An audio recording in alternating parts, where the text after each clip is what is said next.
It is 6 o'clock, and I call this meeting to order, and seeing that a quorum is present, we'll do the pledges.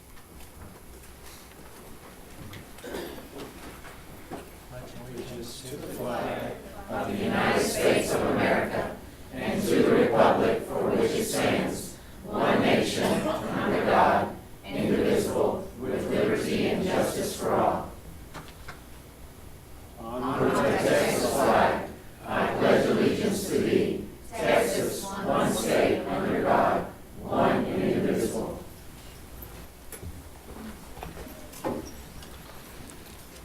All right, the first item on our agenda is the public hearings.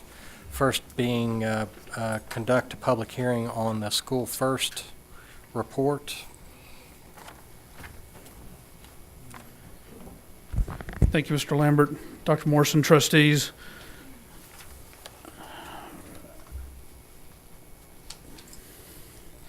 I'm pleased to present the results of the district's 2012-2013 first ratings. It originated with Senate Bill 875 of the 76th Texas Legislature in 1999, and its primary goal is to improve management of school districts' financial resources. Some of the objectives are to fairly evaluate the quality of financial management decisions and openly report the results to the general public. The first rating is based on responses to 20 indicators. The questions are written so that yes answers are good and no answers are bad. This makes some of the questions a little difficult to follow. I'm going to restate each indicator and results as clearly as possible. Indicator 1, yes, unassigned fund balance in the general fund was greater than 0.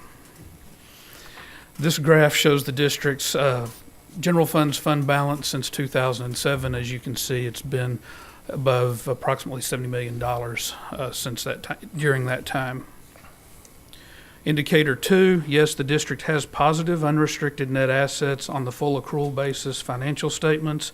Indicator 3, yes, the district has not defaulted on any of its debt. Indicator 4, yes, the annual financial report was filed on time. 5, yes, the district received an unqualified opinion from the external auditors on the district's financial statements. 6, yes, the district did not have any material weaknesses in internal controls. 7, the district's 3-year average of total property tax collections exceeded 98%. Therefore, the district gets the maximum of 5 points. And this graph shows the total property tax collections, and they have exceeded 98% since at least 2007. Indicator 8, yes, the information submitted in PEAMS matches the district's annual financial report.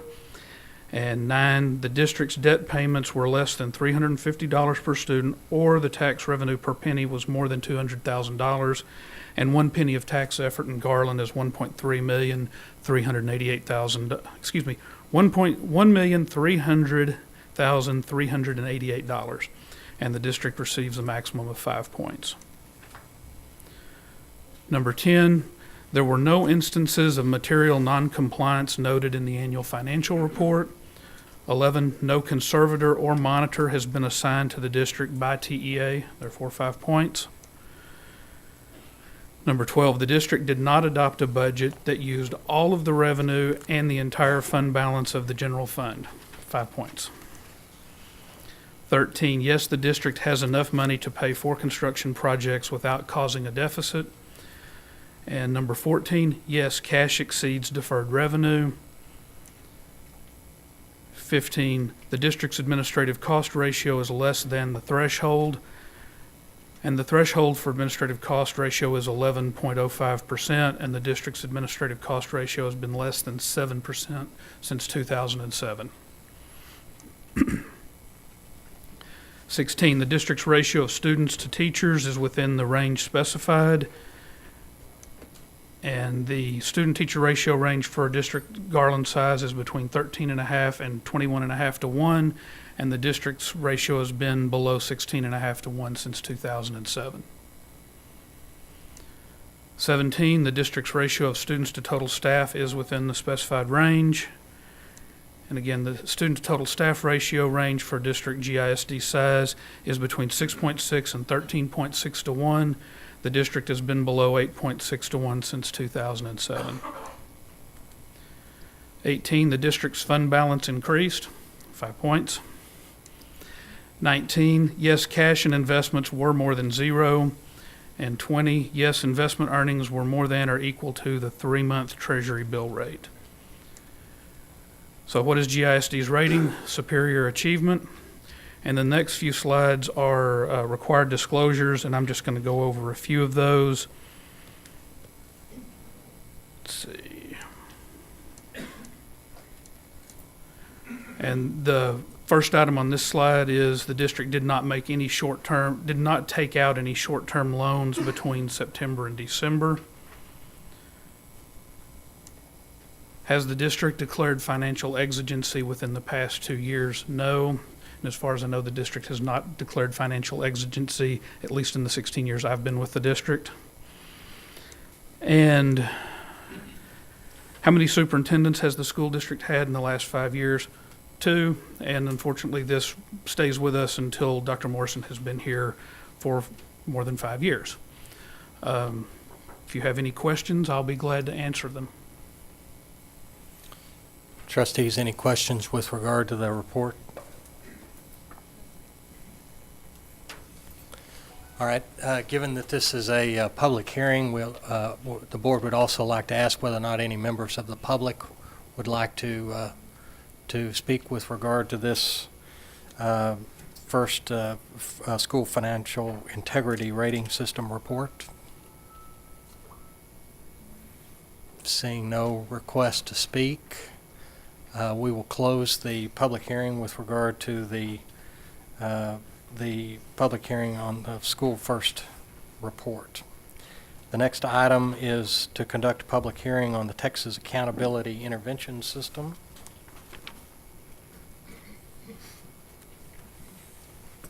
Mr. Lambert, trustees, Dr. Morrison. Good evening.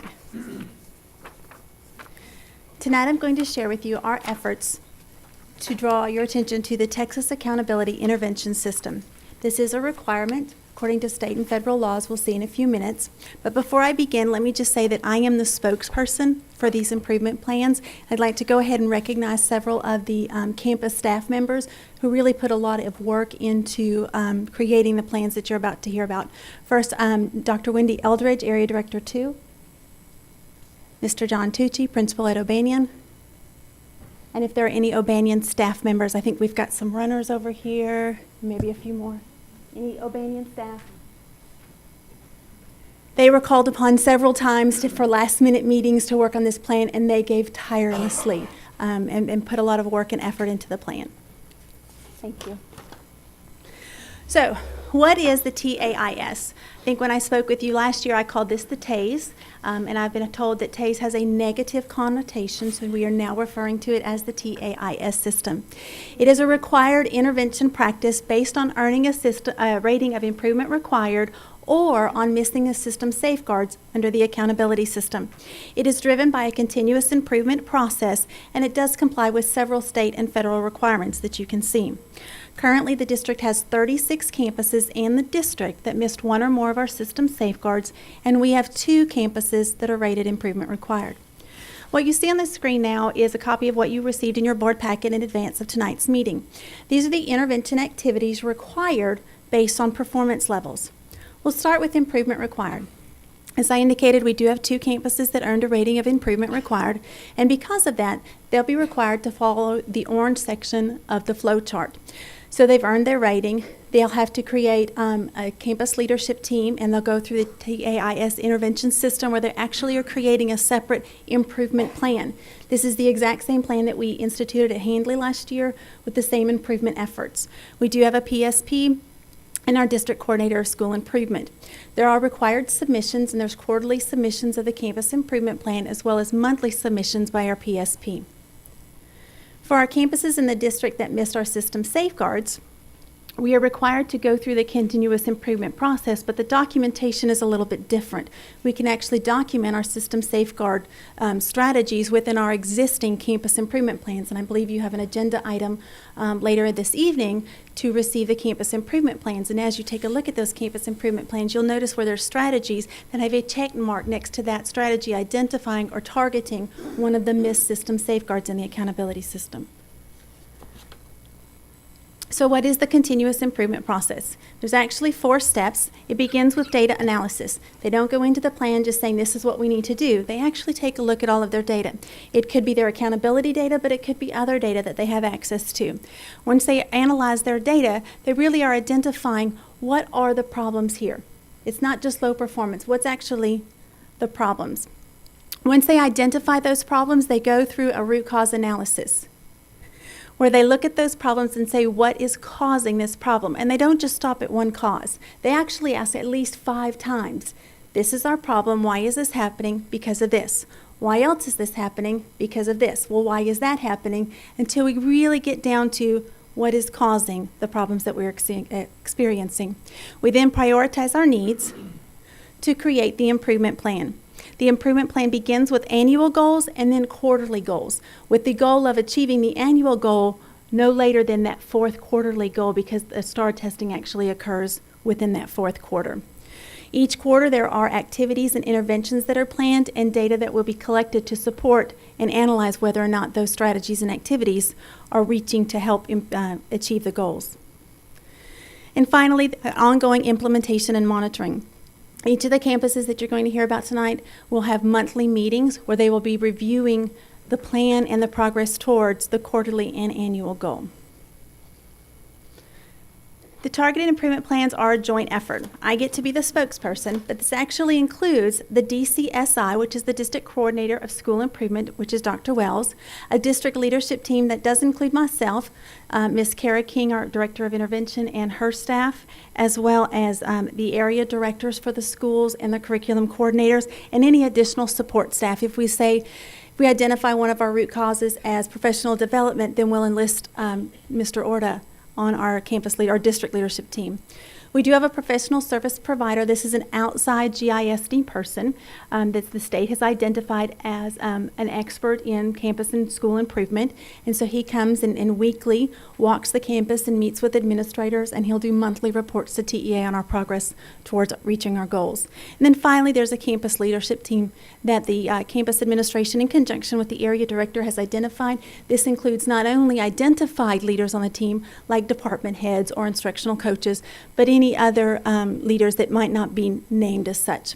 All of these people coordinate their efforts to meet the annual goals. So as I indicated, we do have 2 campuses that have earned a rating of improvement required. The first campus is O'Banion Middle School. You may remember from the last presentation on accountability, O'Banion Middle School missed the target on Index 2, which is student growth, and they missed it by 1 point. Remember that the targets were set for Index 2 by lining up the scores for the state from high to low, and the bottom 5%, regardless of performance, were automatically going to miss the target.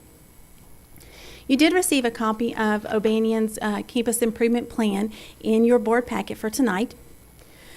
I just wanted to highlight the 3 problem statements that O'Banion identified, as well as the root causes. And as you'll see as you go through those plans, each of the activities and data that they've identified to collect support those root causes. They seek to serve and remediate those root causes. So the first problem statement was the year-to-year growth that they were experiencing in math. And they deemed that the root cause of that was a lack of data analysis for collaborative planning to address all of the math TEKs and insufficient use of online curriculum and instructional delivery. So this is an area where we are enlisting our curriculum coordinators at the secondary level for math, and she's going in and working with the teachers, and we're having ongoing conversations about the online curriculum, how to access and how to utilize it. Problem statement 2 was regards to the year-to-year growth in the area of reading, and the root cause that was identified for this was the inefficient team focus and lack of analysis of available data sources for monitoring of instructional practices in alignment with lesson design. One of the first things that we did with this team in particular was, because it was Index 2 and it was growth, we had never really considered growth on TACs. And so we did some training with them initially to say, what does star growth look like and how else can we monitor it on other assessment sources?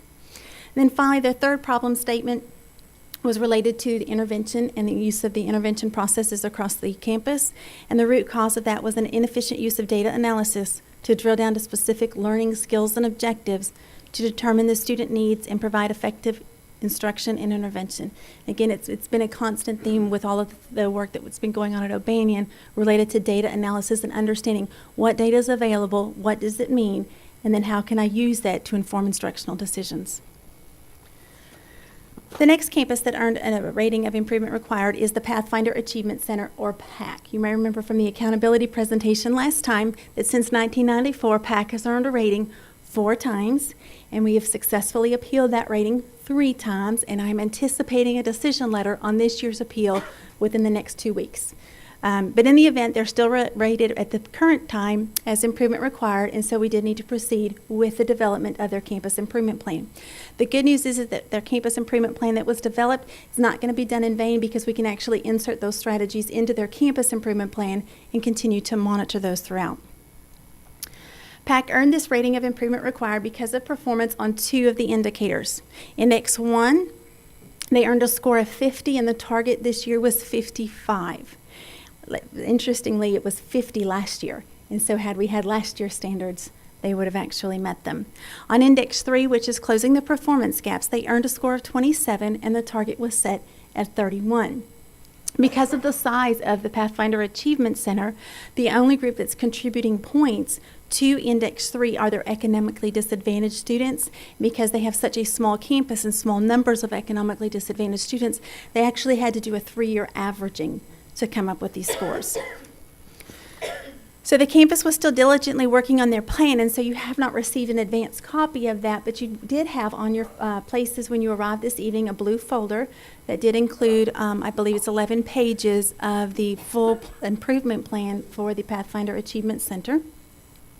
Again, they went through the continuous improvement process just like O'Banion did, identifying 3 problem statements and 3 root causes.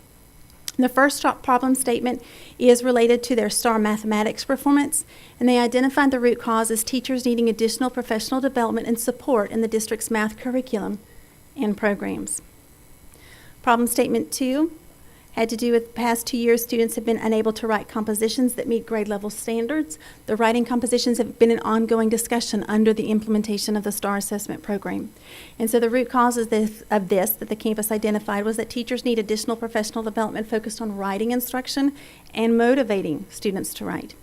And then finally, the third problem statement really speaks to the heart of what PAC is and who PAC is and why they exist. Its academic time is lost due to emotional issues and behaviors that interfere with learning. That really is the basis for the appeal that we filed. Due to the specialized nature of this campus, sometimes those social and emotional issues overshadow what a student's capable or able at the current time, given their current situation, to do academically. And so the root cause is that teachers need ongoing support and training in helping students resolve these emotional issues and decreasing behaviors that interfere with the student learning. So with that, I will answer any questions you might have. Trustees, questions with regard to the improvement plan? This is also a public hearing.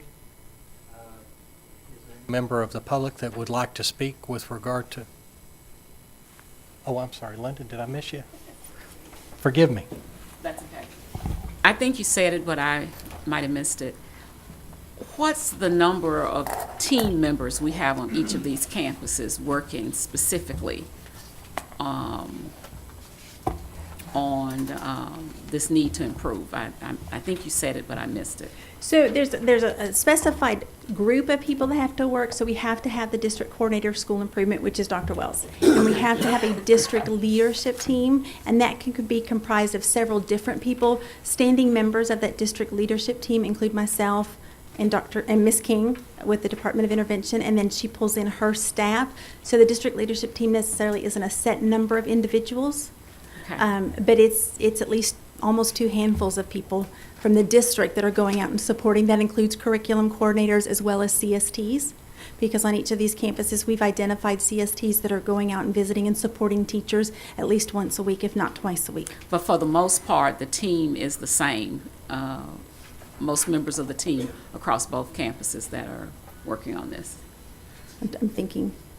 Yes, with the exception of PAC, we probably have some elementary curriculum coordinators on there that aren't participating at O'Banion. Okay, all right, Yeah. thanks. All right. Members of the public present, is there anyone that would like to speak on the issue of these improvement plans? Well, seeing none, we'll close the public meeting portion for this particular item, but I would like to say that regardless of whether you agree or disagree with whether the state system should have resulted in our two campuses needing improvement, I'm excited to see the leadership and the staff members that are here that are showing support for this plan, and I know that it's going to result in good things for our kids at those two campuses. Thank you very much for coming today. Thank you. Okay, the next section on our agenda is information items, with the first being Present Evidence of Excellence Awards. Thank you, Mr. Lambert. Trustees, Dr. Morrison. Let's get that straight this week. We have our crack technician, Russell, here working on the cable technicians, the cable connections here, so the next presentation will appear as it should. But tonight we have two Garland ISD seniors who are among just 1,600 across the nation to be named semifinalists in the 2015 National Achievement Scholarship Program. Earning this distinction through their scores on the PSAT, Janet Ayadoon and Naomi Samuel will now advance in the nationwide competition for 800 National Achievement Scholarships worth $2.5 million. Every year, approximately 160,000 students request consideration into the National Achievement Scholarship Program when they take the PSAT their junior year. Semifinalists represent the highest scoring entrants in each state. To receive scholarships, students must first advance to finalist standing, which requires an academic record application, a letter of recommendation, and a submitted essay. 1,300 finalists will be named in January, and less than half will earn the Achievement Scholarship title next spring. Please join me in welcoming and honoring the academic achievements of Janet and Naomi.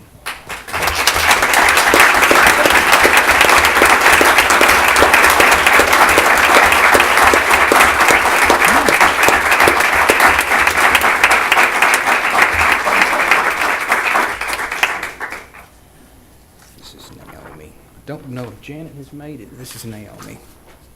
Naomi, congratulations. We're proud.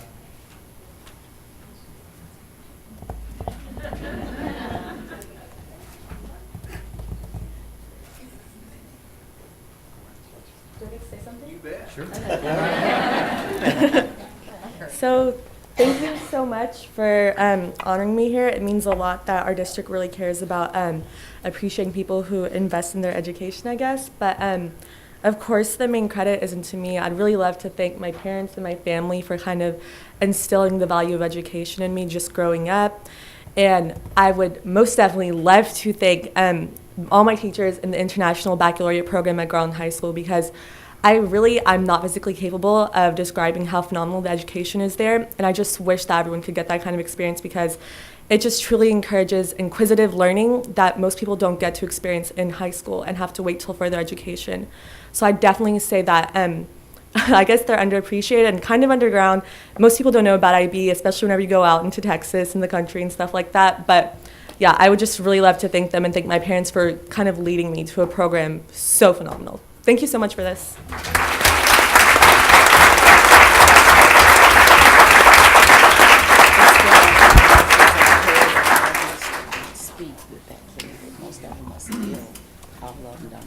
Naomi, do you want to come up here and do this speech for me? Sure they'd rather hear you. Let's see here. Next up, we have a gentleman who has been before you before. Well-deserved second or third trip for Paul Reyna. You take a look around Schrady Middle School, and the fruits of teacher Paul Reyna's labor, they are evident. In his classroom, you see engaged students answering questions about science. Outside, you see a more literal sight, such as apples, blackberries, plums, peaches, and figs. Schrady's landscape includes a vegetable garden and an orchard, tended by Paul's classes each year. Trees, a bluebonnet patch, a water feature, and a certified wildlife habitat are also the handiwork of his students. And Paul's outdoor learning environment now boasts picnic-style table seating thanks to a former student of his who wanted to give back to the teacher who gave him so much. Paul's educational ecosystem has gained attention from around the state. It was recognized by the Texas A&M Master Gardening Program, Keep Rowlett Beautiful, and most recently, Keep Texas Beautiful. Paul earned the group's Sandy Ray Griff Award this summer for promoting the organization's mission of educating and engaging Texans for improving their community environment. He also won a $100 cash prize. He's a 25-year educator who's committed to innovative instruction. He is also our 2007-08 Garland ISD Teacher of the Year. He was the Region 10 Teacher of the Year and went on to compete at the state level that year as well. So please join me in recognizing Mr. Paul Reyna.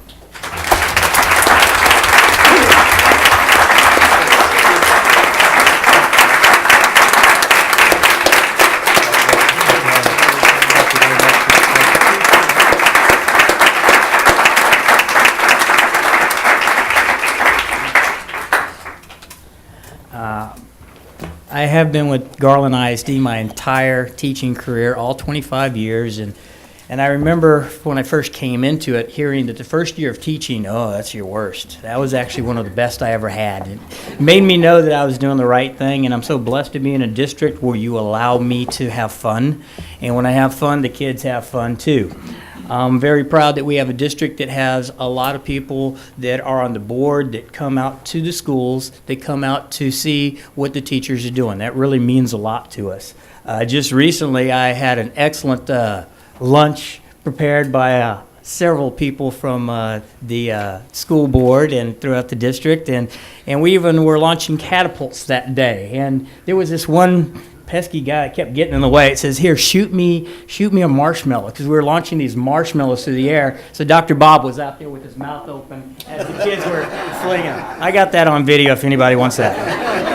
Hey, tell him I dropped it. You did, but it was close. It was very close, very close. The work that I do with the district, I really do appreciate having all the support behind me and working with the Parks Department in Rowlett and the various community leaders. But as much as I do, I couldn't do it without the support of my family. I have a beautiful wife there, Angie, and my sons. I can't tell you how proud I am of them.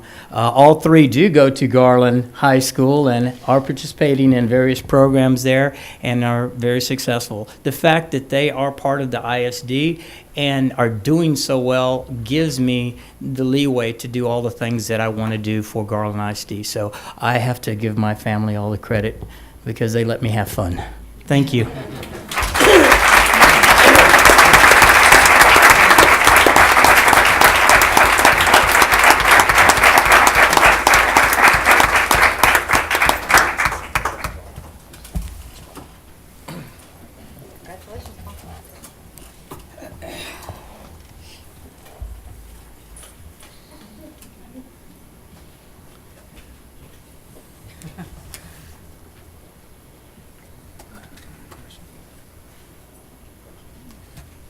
I think the next item on our agenda is to recognize Teachers of the Year.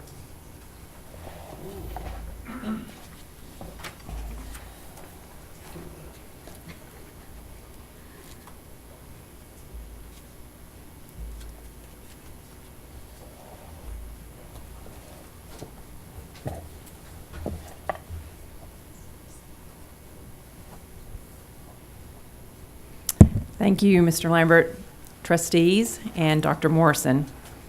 And I didn't do what Chris did.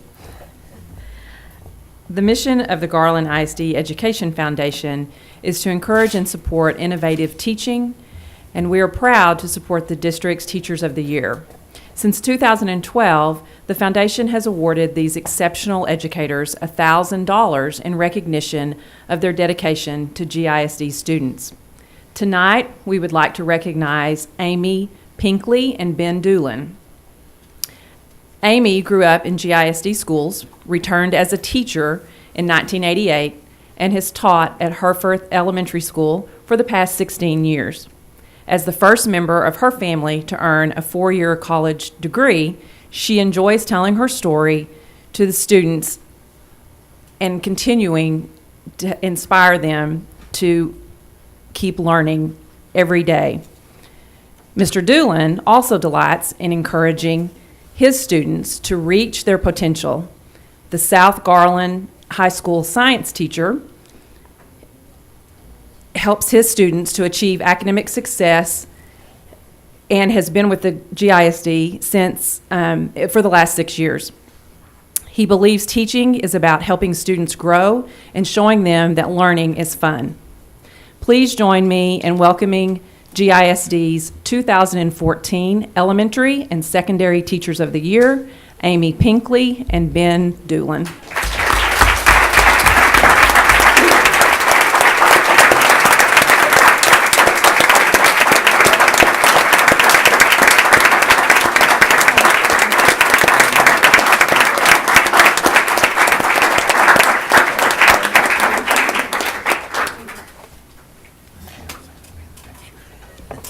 Thank you. Thank you, Ms. Cox, for that great introduction of our Teachers of the Year. Ms. Pinkley and Mr. Doolin, thank you very much for your service. All right, the next item on our agenda is to discuss the GISD runners to the Ron Clark Academy.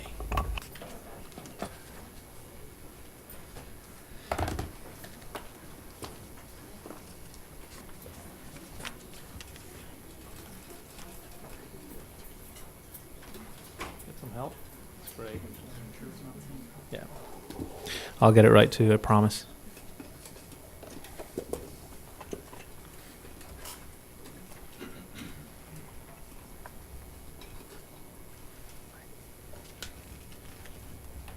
Perfect.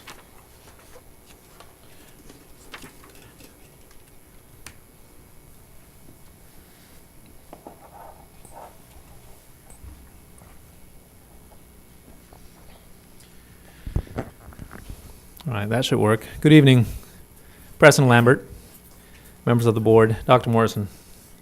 You know, Ron Clark talks about runners all the time. And runners are those individuals that will make it happen, you know. The individuals that will be transformative, multipliers, you know, those that will create capacity. Wherever they work, it doesn't really matter what they do, but they will make it happen. I don't know if there's a better way to start this presentation about the Ron Clark Academy journey that 115 runners from GISD embarked on a few weeks ago than to have Ron Clark himself address GISD. What's up, everybody? This is Ron Clark, and this is going out to all the phenomenal GISD teachers. Want to let you know I love you all. I appreciate your passion, your spirit. I've had such a great time with members of your team the past 2 days. We've been learning together, having excitement and energy, and that's what it's all about. If you go into your schools and if you're all high-fiving each other, hugging each other, laughing and smiling, it's going to bleed down to the kids. And you know, that's what we really want to do, affect the kids. And if they're happy, and if they see that you're happy, oh, they're going to learn and they're going to want to be there. So I want to encourage you all to keep up the great work, smile more, laugh more, have fun with it, put a passion into your schools, and make sure you're doing whatever it takes to get your kids to love to learn. Thank you all. So here's the thing, why we're here tonight. And we're here tonight for a very simple reason. We have a lot of passionate people in our district. We have a lot of runners. I want to invite the runners from the Ron Clark Academy to stand up. And this is just a sample of the 115 teachers that we went with to the Ron Clark Academy in October. You know, I've never met a more passionate group of individuals about learning taking place, about instructional innovation, about offering our students the education they deserve and more, going above and beyond. You know, as teachers, one of the things we have to do is be continuous learners. We have to learn every time, all the time, get better at what we do. to be able to offer our students the best education we can offer them. So thanks to Dr. Wells' leadership and Dr. Morrison's support, on October 8th of this year, we embarked on a life-changing experience to the Ron Clark Academy. It was truly a transformative journey.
So I want to invite Ms. Fleury, she's a first grade bilingual teacher from Heather Glen, one of our fantastic runners, to address the board.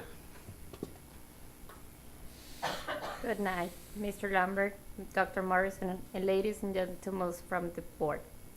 After going to the Ron Clark Academy, my life as a mother, teacher, and as a staff member changed. The experience made it even more clear how essential it is to bond with our students, how those relationships are the key for the classroom success, and how those relationships help our students develop a pride and sense of belonging. I am the one responsible for students' engagement, their willingness to learn. The energy that I bring to my classroom is the energy the students will feel and will use to become academically successful. However, above all, the most important takeaway from the Ron Clark visit is to always set higher expectations in the classroom in order to challenge the students to reach higher. The Ron Clark Academy journey made me a better mother, teacher, and a human being. Thank you for the opportunity.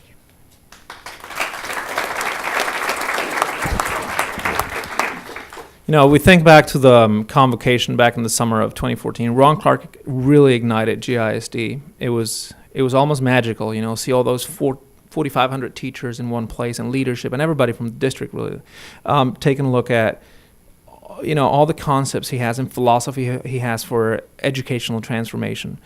But nothing can really get you ready for the experience that is going to the Ron Clark Academy and witnessing what happens at the school. As I had conversations with, you know, the staff members, with Ron Clark himself, with our runners from GISD, it was really hard to pinpoint. Was it the engagement that you saw in the classroom? Was it the rigor with which they teach? The possibilities in education in general? Was it the passion they exude when they are teaching, when they're planning, when they're talking about education and conversations about learning? Or is it the empowerment they give to the students to be better at what they do? And I truly think it's about all of the above. You know, Ms. Fleury was just sharing with us how she became a better mother, a better educator, a better individual. And it's a learning ground. You know, it doesn't matter if you're an educator, an instructional leader, a parent, a community member, or a student. You just walk through those gates and you learn. So I started this presentation with a question. Why are we here tonight talking about 115 runners from GISD going to the Ron Clark Academy? And I can answer with confidence that we're here because we're bringing a powerful message back to the district. It's about the impact that we have in GISD as a whole. It's about students in the classroom. It's about learning taking place.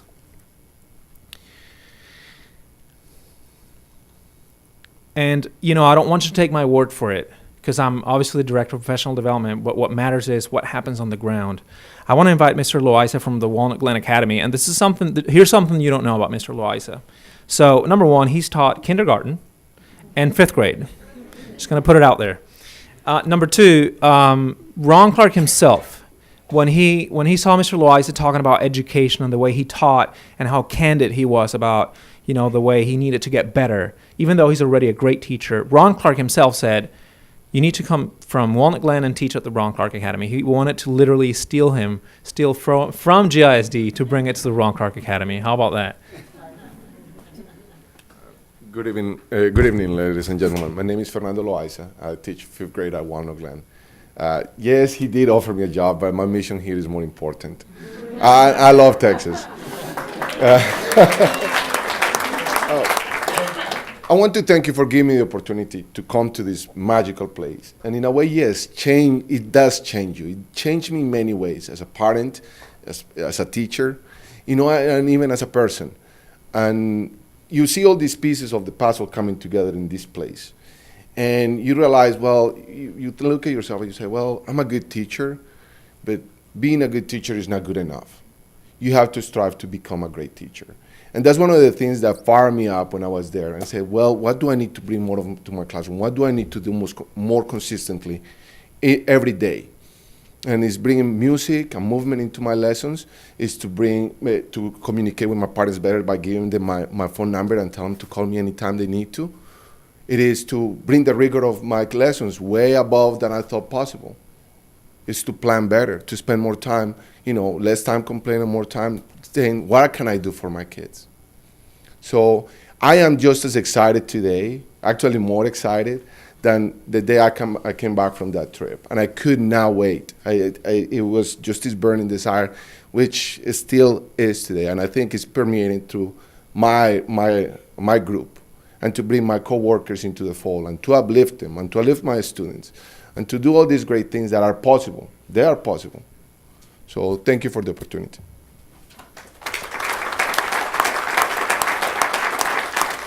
Thank you, Mr. Loaiza, and we have to get a higher mic next time.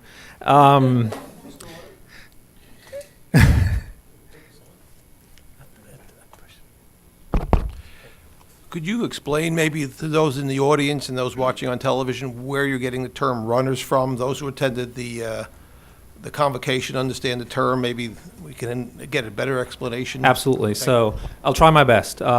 Paraphrasing Ron Clark. So he classifies employees in walkers, riders, joggers, and runners. And runners are those individuals that will make it happen. They will be transformative. They will create capacity. They will be multipliers. I guess the employee that everybody wants to hire, those that you don't have to push them to do things, they will do things and they will make it happen. That's a runner. There's research out there, and some people call them multipliers, capacity creators, et cetera, but here are the runners. So, thank you. So, but it's not just focused in elementary. I want to go through a couple more quotes that we got either through email after we got back from the Ron Clark Academy, or conversations at the, here we go. At the Ron Clark Academy itself. So this is Mr. Wellborn from Wet Middle School. Amazing, magical. Today opened my eyes to all the possibilities. Our passions should guide us towards weaving the magic in our rooms. Miss Golson from South. At South Garland, my AP biology students made up lyrics to sing the blues about reproductive barriers that lead to speciation and evolution. They were so good. I want to hear that song for sure. Miss Arisa from the Beaver Technology Center. My 4th graders love lifting up their friends by singing cheers. They feel important and encouraged to share their learning with the rest of the class. The environment has positively changed and allowed the kids to participate, take risks, and do their best.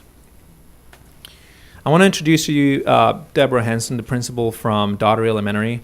And here's something that was truly great. As soon as we got back from the Ron Clark Academy on Monday, I got an email from her saying how not just her runner from the school was transforming her instruction, but her team itself was wondering what was going on, and they wanted to join into that transformation.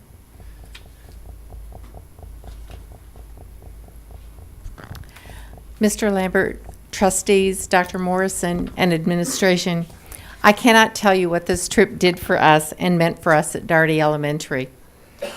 It was a time for renewal and rejuvenation. It was a reminder of what are the possibilities for our students and where passion can take us.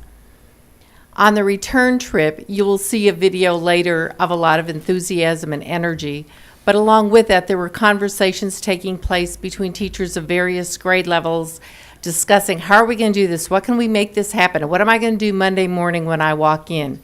This was after, on our 4th day of running nonstop, and yet still they were ready to plan and keep going. What also struck all of us was how what's happening at the Ron Clark Academy ties to the initiatives we've already had going in Garland ISD. Many of the things that Ron Clark does fit right in with all of the AVID strategies and the Fundamental 5 that we are working so fervently to help our teachers integrate into the classrooms. The results of this trip, we have curiosity on campus. I have other teachers going, can I go see what they're doing up there? When do I get to go? I even have one teacher who has made his own arrangements to attend the academy because not only has he begun to implement, but it was like flipping a switch for him. He was a great teacher before. He is becoming phenomenal because of the freedom that he has to implement some of the things that we saw. The teachers are ready. We're ready. One of the important things that Imelda, my runner-in-chief, did was to quickly share these things with her teammates. Before we got on the bus Saturday evening, she had a plan for what she was doing Monday morning to inspire and engage her kids. My role, share the excitement, support and encourage those teachers. I would like to invite all of you to come see the revolution that's taking place in our classrooms. But now I want to let my runner-in-chief, Imelda Carrasco, share how her team has taken advantage of this information. Good evening, ladies and gentlemen. First of all, when I first heard Ron Clark speak, I was deeply touched, and I knew I wanted to get the opportunity to visit the Ron Clark Academy, and I'm so grateful that this opportunity came sooner than I ever expected. There were so many great ideas and strategies that were presented, and really, you wanted to do everything, but we decided we were going to focus on some great strategies and ideas. Number one being raising student engagement and also building a family atmosphere, which was very important at the Ron Clark Academy. If you were to walk into our classrooms, and not just my classroom, but also my team that is on board, you would see students encouraging each other. If somebody's called upon and they don't know the answer, they're cheering for each other. They're congratulating each other. They're proud of each other's successes. Also, students are standing up. They're using Socratic language, which is also something that AVID implements, one of the AVID strategies. One of the things we do as teachers is use eye contact. We're smiling. We're keeping our arms above our waist. And the students are responding very well to that. And they're also expected to do the same with their peers, not just the teachers. We're creating chants to motivate each other, which you'll see in a minute in one of the videos. And now the students are writing some of their own as well. We want the students to be excited about learning, and that is our mission. There is a success story that I wanted to share with you. Day one, every classroom has that student that you want to motivate, you want to help. And day one that we have implemented these strategies, he was raising his hand, he was answering questions, and when I called his mom to tell her the good news, she asked me, "What are you doing in the classroom?" He came straight home, and this is the first time that I have not had to ask him to do his homework. And that is just one student, but my goal is that every single student is touched in some way and that they're encouraged to do their best. I thank you again for this opportunity.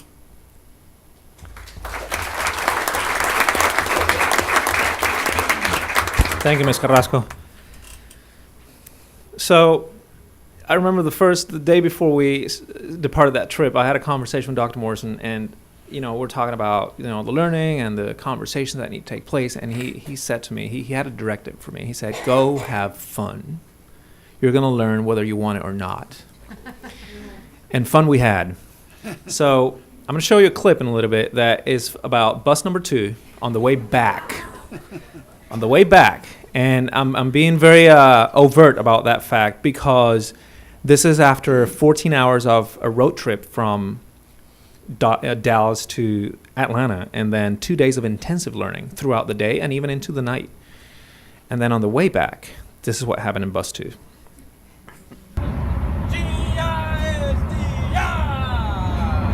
G-I-S-D-R-C-A! G-I-S-D-R-C-A!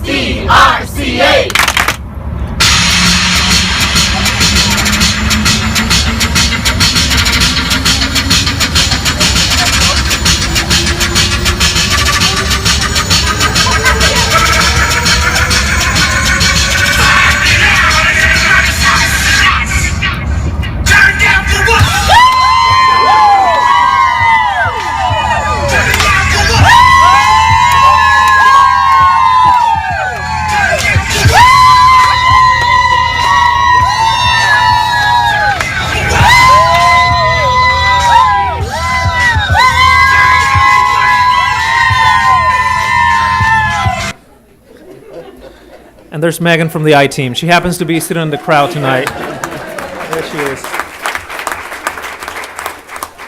So if your superintendent tells you go have fun, you have fun. Basically, that's what you do. But on a more serious note, we also designed this trip with embedded learning in it. But it was all about, collaborating and, creating a team environment. But also you have to learn.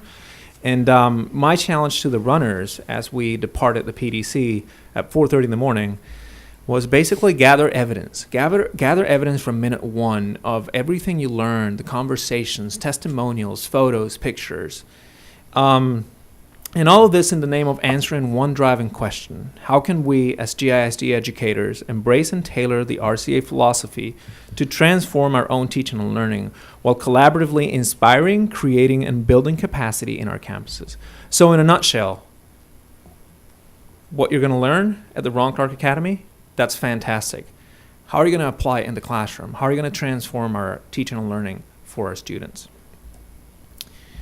So I want to ask our iPad helpers to approach the board.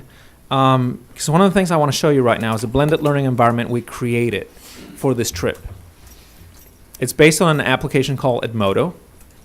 And the only limitation we gave to the runners was to basically use certain apps that we recommended, but they weren't limited to it, and then create a product to answer that question. So I'm gonna introduce Mr. Rivera now from Walnut Glen Academy, the principal, to walk you through the blended learning environment. Good evening, everyone. Okay, I'll give you guys a second to get set up. I'll get ahead. Everybody's pretty much set up. Okay. So as you can see in the middle of the Edmodo application, you see posts from different teachers and educators. Specifically, we're focusing on the RCA trip, or the Ron Clark Academy trip. If you would please scroll down about 8 posts until you get to Mrs. Patton. And Mrs. Patton is actually right here with Dr. Castañeda. So we're going to go down about 8 posts. And there are lots of great posts. We just chose 2 posts so that we can highlight them. If you get down to the bottom, it says load more posts, and just go ahead and click that button, and you'll see it pop up. And then would you please click on show full post. We chose Ms. Patton's as the first one to showcase because, and I'll give you guys a second, because she not only included a video, which we're going to show later, don't click on the video, but she took time to really elaborate right there in writing and shared with everyone what she's doing in the classroom since she got back on her trip. For instance, paragraph 1, she talks about how she wants to focus on the speaker. She wants her students to really focus. To me, that's tracking. That's what we're doing in math school, but it's the same thing that we saw at the Ron Clark Academy, and how powerful it is for her students to focus on the speaker, whether it's the teacher, another student, or someone else who's speaking. Second paragraph, she focuses on the house system. At the Ron Clark Academy, they have a house system that's based on points. And that's how you uplift each other, because you win points for your house, more importantly, if you uplift others. So she already had a system, a point system in her class, and she has teams, so she already did that. And if you read the last paragraph, or the last sentence in paragraph 2, it says, "My heart melted last Friday when 90% of my students spent their cash on team points instead of individual coupons." So what she's doing is working. The kids are getting the concept of, it's not just about me, it's about my team. Lastly, she shared about what Ron Clark states, that you don't get a cookie for everything. And if you were at convocation, he spoke about that, and it was powerful. And it talks about the idea that you need to work hard to earn what you get, and you don't get a cookie just because you showed up. And again, one of the things that she did, and you'll see this in a later video, is she had what Ron Clark would call his red button. And she gave students balloons if they met a certain criteria in her classroom that day.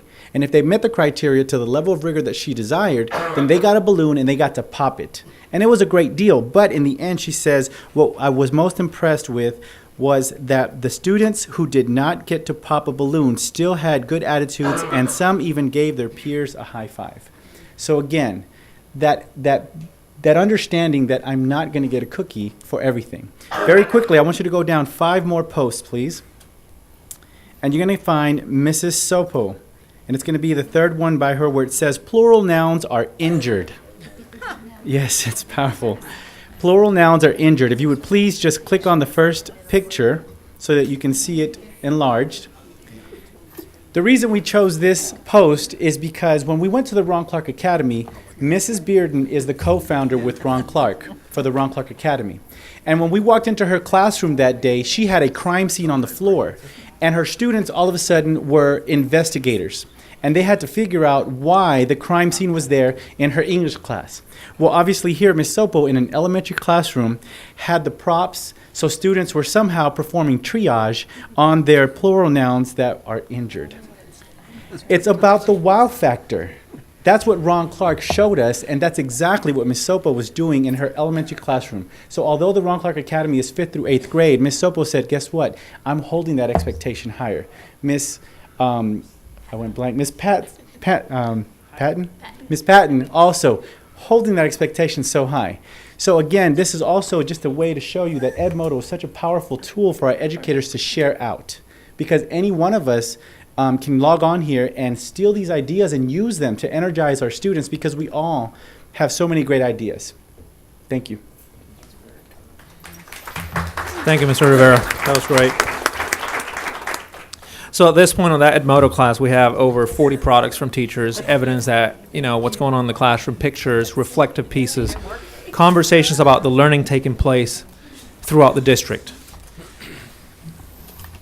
So I want to start wrapping up this presentation with a couple more videos, and one of them was a product created by a different group of teachers from the Ron Clark Academy visit that really answers that driving question objectively.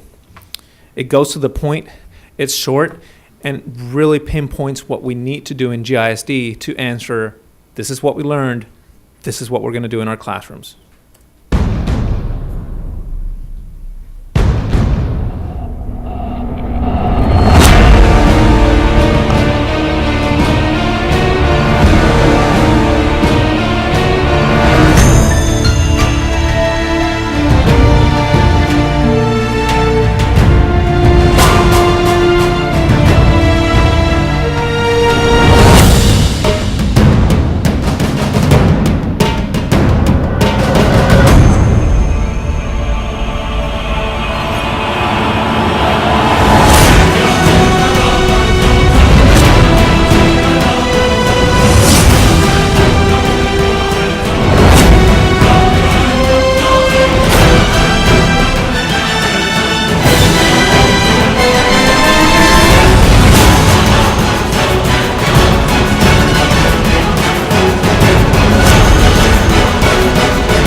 That goes to the runners because they really created some fantastic products throughout the trip and after coming back from the Ron Clark Academy. We've talked a lot about tonight, talked a lot about why going to Ron Clark Academy and the learning took place and, all these conversations and reflective pieces, which is, what we want when it comes to learning. But really what matters is what's happening in the classrooms of GISD right now after the trip.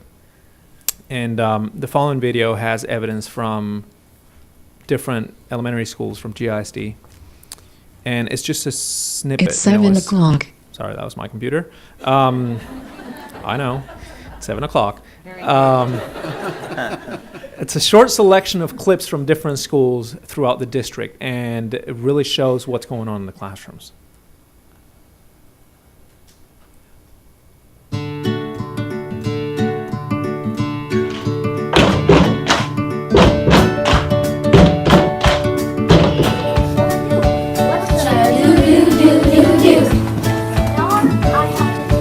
Now we're going to use our motions to correct these sentences. All right, ready? 1, 2, 3, go. Have you ever been to an audition for a play?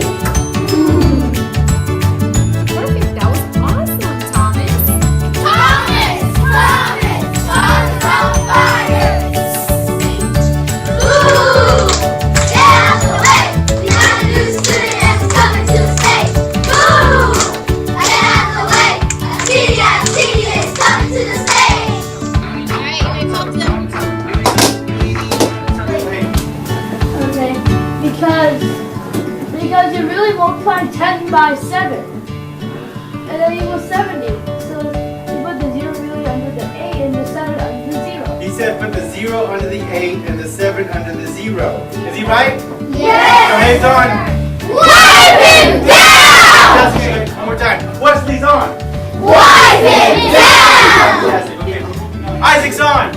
Wipe him down! That's right, because Isaac is saying no sir, yes sir. That's rule number 1 of the Essential 55 that we're looking for. Are we ready? Yes, sir! Fantastic. Okay, we're here. What is tracking? Fantastic. What's your name? Natalie's on.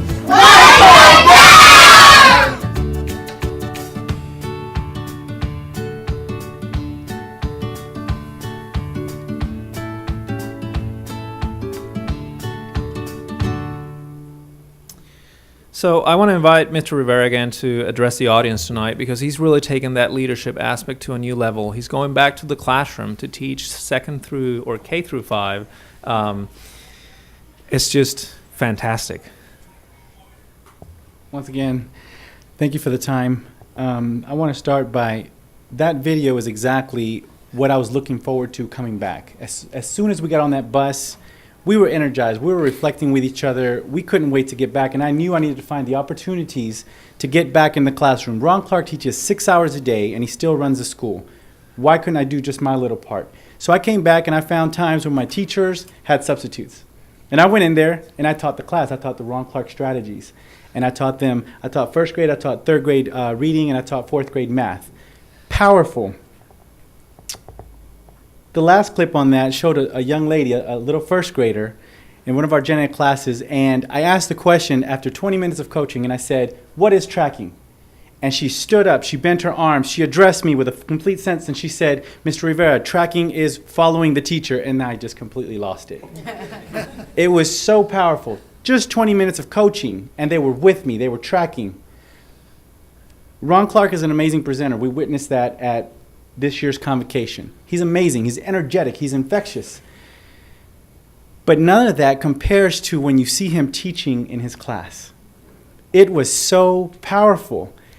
You really get a true sense for the genuine passion that he has, the sense of urgency, and the high expectations that he has not only for himself, but his teachers and his school.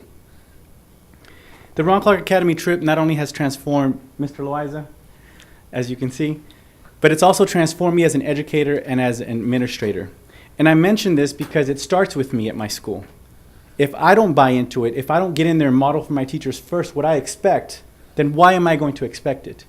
So that's why I got in there. I'm ready to present to my teachers now because I'm going to show them the videos that I've done, good, bad, or indifferent. See what I've done, see my mistakes, and learn from them. Let's do it together. And that's what Ron Clark has shown us. He can say anything he wants because he's in there with the teachers every single day. So it's been powerful. I want to invite all of you, just like Ms. Henson said, to please come out to Walnut Glen at any time this year and watch the transformation with us. I want to thank you for your time and especially for this wonderful opportunity you've given me.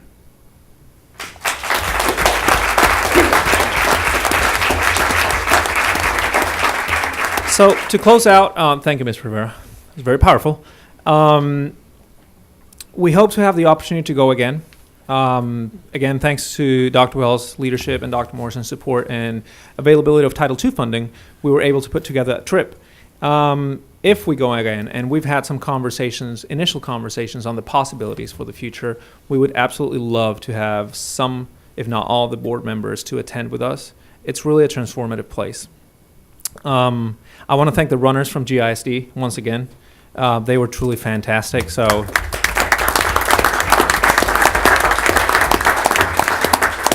I want to thank the runners in my own team, the PD specialists. They did a fantastic job organizing this trip. And in front of you, yes. Mary and Sherry, in front of you, you have a folder that basically was given to all runners from the district as they boarded the buses. And it has all the information they needed to go through the trip, including the reflective piece. And thank you for the opportunity. With that said, what questions do you have? Thank you, Mr. Order. Trustees, any questions? Comments? Comments, yes? I'm excited. And I'm excited because I no longer have to lower my voice tone. Because now you all get it. And I guess I don't have to worry about how passionate I am and my voice tone. So I'm glad to see all of that enthusiasm. And I'll be in your schools on the last day of school. Keep up the good work, and thank you. Thank you. Thank you, Ms. Griffin. Anybody else, trustees? Dr. Castaneda? That was a great presentation. I can tell there's a lot of energy in the room, and it's great to see the tangible results that already are taking place in our classroom. As it's easier for me to conceive of this in middle school and elementary school. Tell me about what the high school teachers are doing and how that works in high school.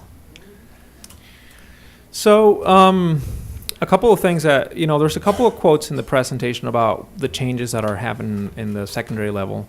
And then on the Edmodo piece, on the class, there's a lot of postings by secondary teachers. One of the things that we didn't see in the Edmodo class was enough videos to pull to include in this presentation, but we have evidence of some things that are happening in the secondary level, including that blues class. But I want to go ahead and open it to secondary teachers. You had an arrival here. So. Yeah. So I'm from South Garland High School, and I got the amazing opportunity to go to Ron Clark. I too, whenever I walked in, I looked around and said, this is middle school. This is exciting, and I love what I see here, but it's middle school. And so I had a huge task, and I was there with, 6 other teachers from the high school setting as well. And we were wondering to ourselves, how do we do this? We can see, with the 5th grade students and 6th grade students, wipe them down, and that's going to be so easy. Oh, what are we going to do? And so, scratching our brains, and I got to school on Monday, and I was just so fired up that I did some of the things that are there at the middle school level, and my kids ate it up. They were so excited. So actually last Monday and Tuesday, I had Camp Golson. My name's Bregan Golson, and so I had Camp Golson. And so my kids came in, and I'm wearing silly get-up, and I look like a camp counselor, and it was for cells. And so every single station they went through was about cells, but they did a s'more making station, and they did a tent building station, and they did a map making station, and they made bead bracelets based on cell organelles. And so at the end of that, I'm like, oh my gosh, how did this go? They loved it, and they all passed that quiz we had at the end of class. And then the next day, I gave them another quiz, and they passed that again. That doesn't happen. And so there's still those little things that we do, and it obviously is different at the high school setting just because you don't have as much buy-in, and we see so many kids throughout our doors every single day. And, we're on an AB schedule, so it's 2 days between when we even see these kids. But it's still happening at the high school level. I feel like it's going to take a little longer to get everybody on board on our campus because we do have so many educators on our campus. But they're already asking whenever I came back, what'd you do? What'd you see? Tell me all about it. And so it's so exciting to be able to tell people about this. But it is a little more of a challenge, I think, at the high school level. But it's not impossible. It will happen. It will happen. Thank you. Thank you. I teach in high school, not any high school, and I'm at the GAEC. And it is amazing because I teach in high school with those kids that they don't want to be there, they don't want to be in school, period, and I teach Spanish. Then they hate it even more. Then what I decided to do is let me bring as many things that I can remember. And one day I came and I said, okay, we're having a pop quiz. And everybody just gave me that hate look. And I said, okay, the answers, if you answer, you get to pop a balloon, and then inside of the balloon there is a reward, there's a prize. And then, I mean, they are teenagers, they're 14, 15, 16 years old, they don't want to do anything in normal classrooms. Imagine in AEC, unfortunately, most of my kids are sleepy, they're disengaged, and after the first two kids, everybody started pitching in and then participating and playing. I implemented many activities in the classroom, and also I decided to come up with a family. I told them, I don't know what's going on in the other classroom, but when you come to your Spanish class, this is family. And then we share cookies. Not everybody gets a cookie, but because they try so much, the majority of them do. Then for the last week and a half, 2 weeks, I don't know, if they were excited to be in my class, now even more. My first period, everybody was late in my first period because they don't want to be there, and it's at 7:30. And I see them every day, Monday through Friday. And then at 7:30, everybody's in my class, and everybody's asking me, are we gonna play the piano again? Are we gonna pop a balloon? What are we gonna do? What do I have to do to earn my cookie? Then it's just that they're so excited about learning, and they don't even know they're learning Espanol.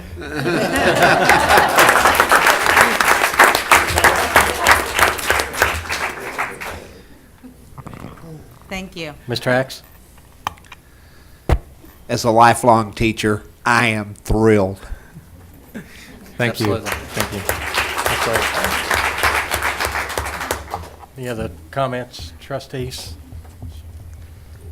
Well, I too am very excited. I've talked to a number of teachers that have come back. I certainly hadn't talked to all of you, but the energy is obvious. The passion is obvious, and I want you to know that your school board supports you, and we believe in you and what you're doing, and we want to do everything that we can to make sure that your energy, your passion, and your belief in what you're doing with your kids is sustained. So you let us know if there's anything else we can do to help, and thank you so much for being here.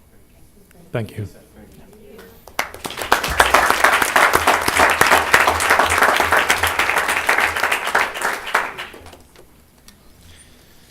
All right. Thank you very much. Thank you, Mr. Order. Appreciate it. All right. The next item on our agenda is the review of the school calendar, but it's my understanding that that there is going to be a change to the calendar, and so this item is going to be pulled and brought forward on another agenda item.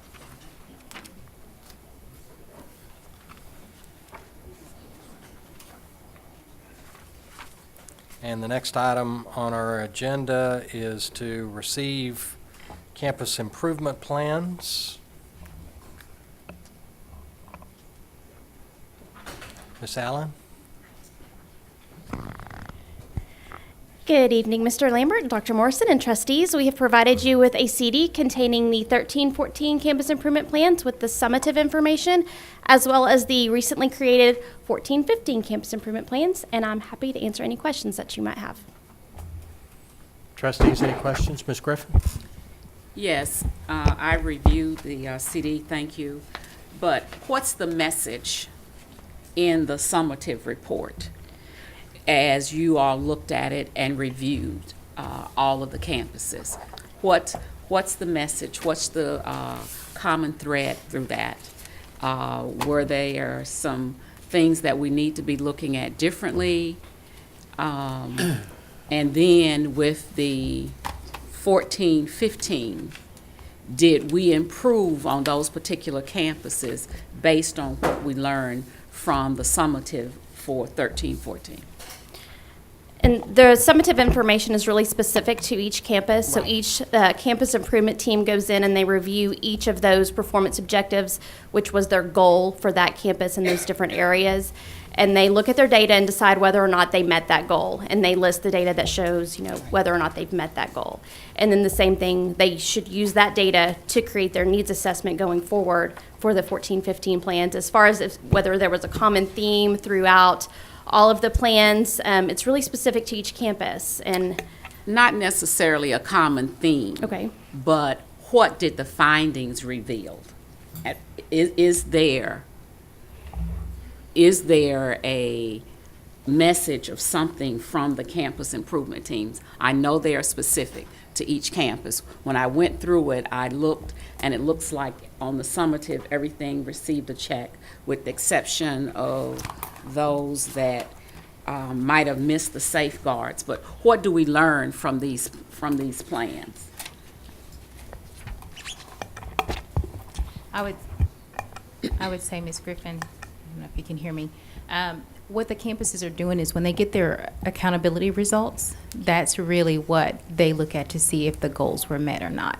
And when the campuses start to plan throughout the summer, they're using those results we get in the summer to plan for this coming year. What are we going to focus on? What goals are we going to focus on and tie our professional development to and tie our budget to? So it's really a campus by campus decision-making team that makes those decisions, but that's really what they're looking at, the accountability results. So they had their summative results. We're just seeing them as they plan for this year. Well, once we get the results in the summer, Dr. Clay Camp receives them. The campuses receive them shortly thereafter. Mm-hmm. Okay, thank you. Mr. Glick? Thank you, sir. We've just received the STAR results for each of the schools individually.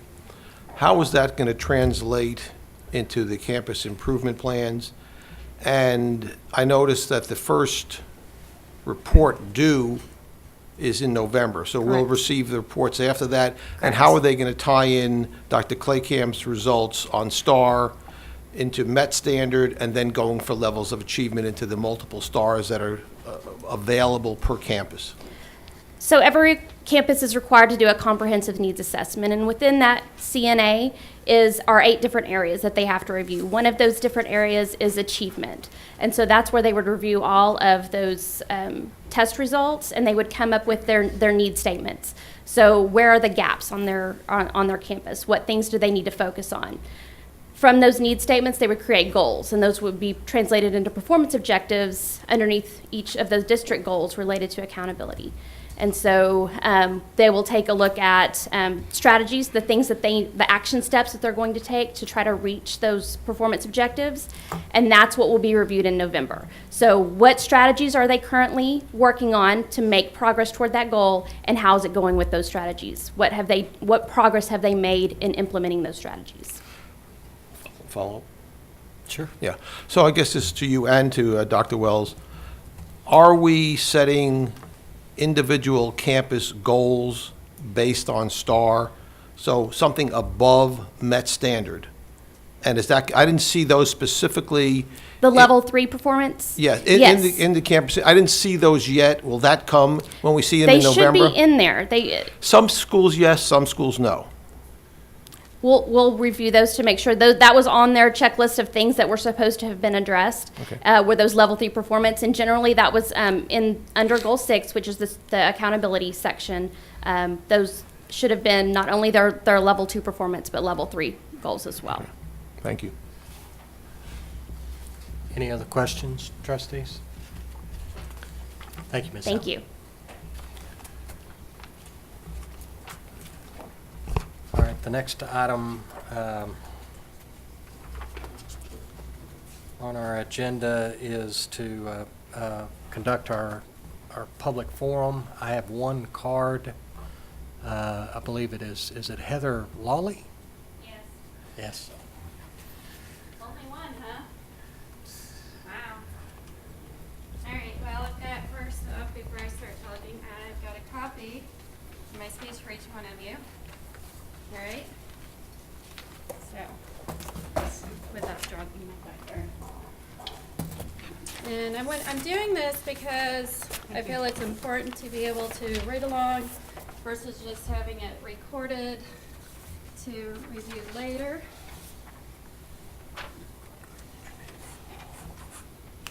Dr. Morrison? Thank you. Thank you. Thank you. All right. Ms. Lawley, if you could begin by stating your name and address, and then you'll have your 3 minutes start at that point. All right. Heather Lawley, 1610 Surrey Court, Garland, Texas, 75043. Mother of 5. I have an IB graduate, class of 2013 from GHS. I have an IB art student that's a junior. At GHS, I have another student that's in band and theater at GHS. I have a sophomore who's in performing arts endorsement for music at GHS and a 7th grader in enriched choir at Austin Academy. Does that sound good? Enough teenagers for you? Okay. So on Monday, October 13th, Superintendent Morrison made a presentation about the bond to the GHS band boosters. He was asked various questions. I personally asked, what is the safety plan to protect kids' physical and mental health from excessive screen time? This was due to his remarks on the $50 million proposed for technology. He told us he would put an iPad in every child's hand, backpacks would go away, and all homework, tests, and quizzes would be submitted via the iPad. The harsh response included, "You are the only person that has asked me this question. I am not aware of any issues." I replied with, "There are studies." At that point, Dr. Morrison said, "You can show me one study and I will seek out 10 to prove you wrong. There is no plan. I have no choice." So let me start with this. You challenged me.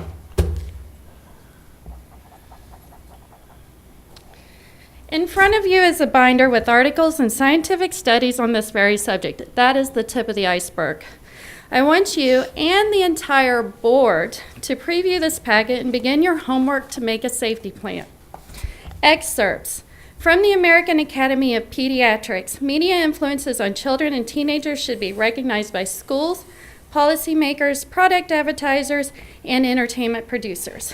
Out of the United Kingdom, parents who let their toddlers play with iPads could be damaging their hands and fingers because they are not building up their muscles needed for writing. From Harvard Medical School, blue light, which is given off by iPads and other screens, is harmful at night. Light throws the body's biological clock, the circadian rhythm, out of whack.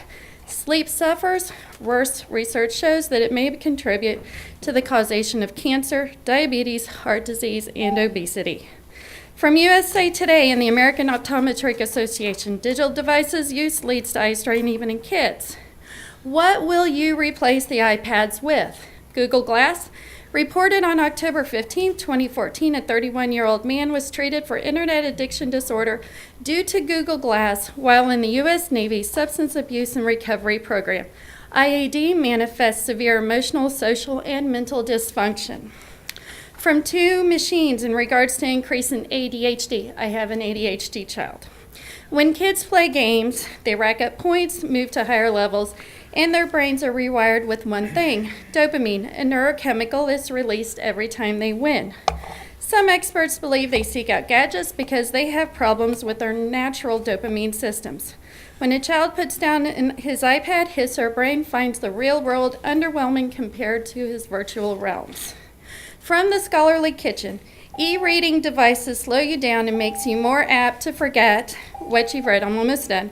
E-readers deprive the reading experience and importance of aspects of context and three-dimensional experience. We seem to be trading personal knowledge for personal scope, local memory spaces for a memory ecosystem, and rapid learning for unfocused, slower learning. GISD should pioneer their way to making safe plans, not just jump off a cliff without a rope and safety net, as other school districts seem to be doing. As there is no plan by this board to protect the long-term health of our children from Ms. a Lawler, plan push. your 3 minutes are up, please. Okay, well, I am happy to help you problem solve, but I cannot vote yes for a bond with no plan. Ms. Lawler, thank you very much for sharing your information with us.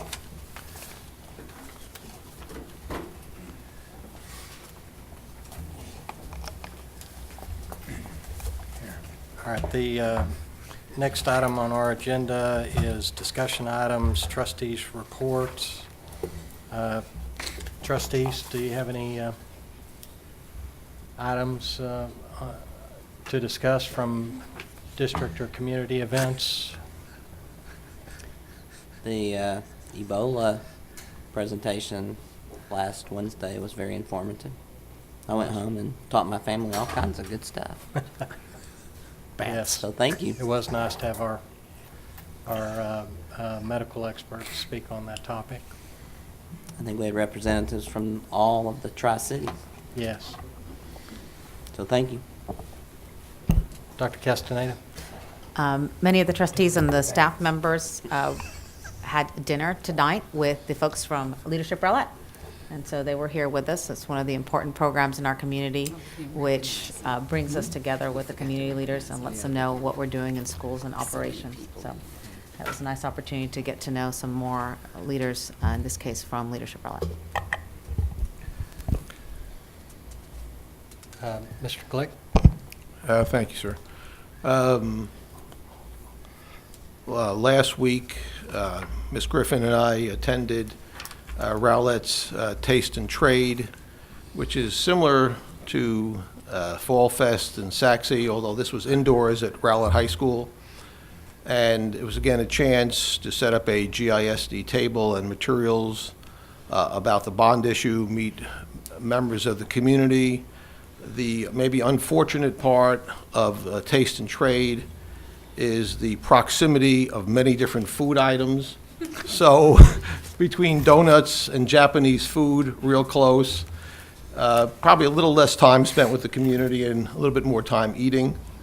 Also, this past Saturday was the area marching competition at Mesquite Memorial Stadium. Just a little background on marching. State of Texas has always been considered the most competitive state in the United States for marching. And the North Texas area, bounded by Rowlett, Rockwall on the east, Keller, South Lake on the west, McKinney on the north, Duncanville on the south, is certainly the most competitive area in the state of Texas.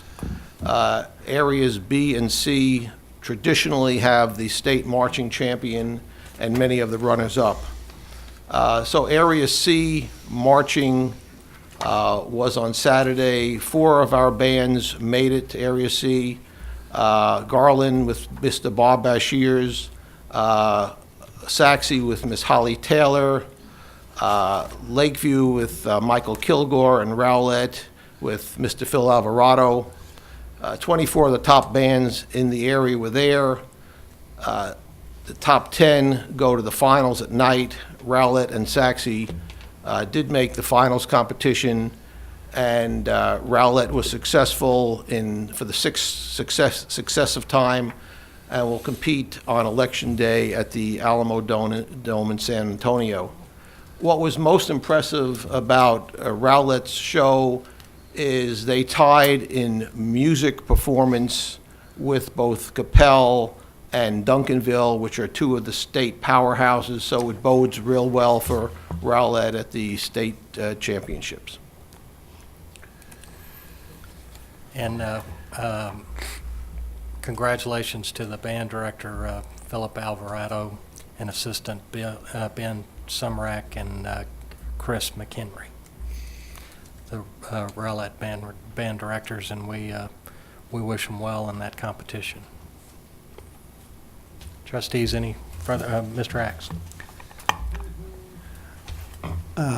Over the last few weeks, we've had the opportunity to attend a lot of the football games, and I'm a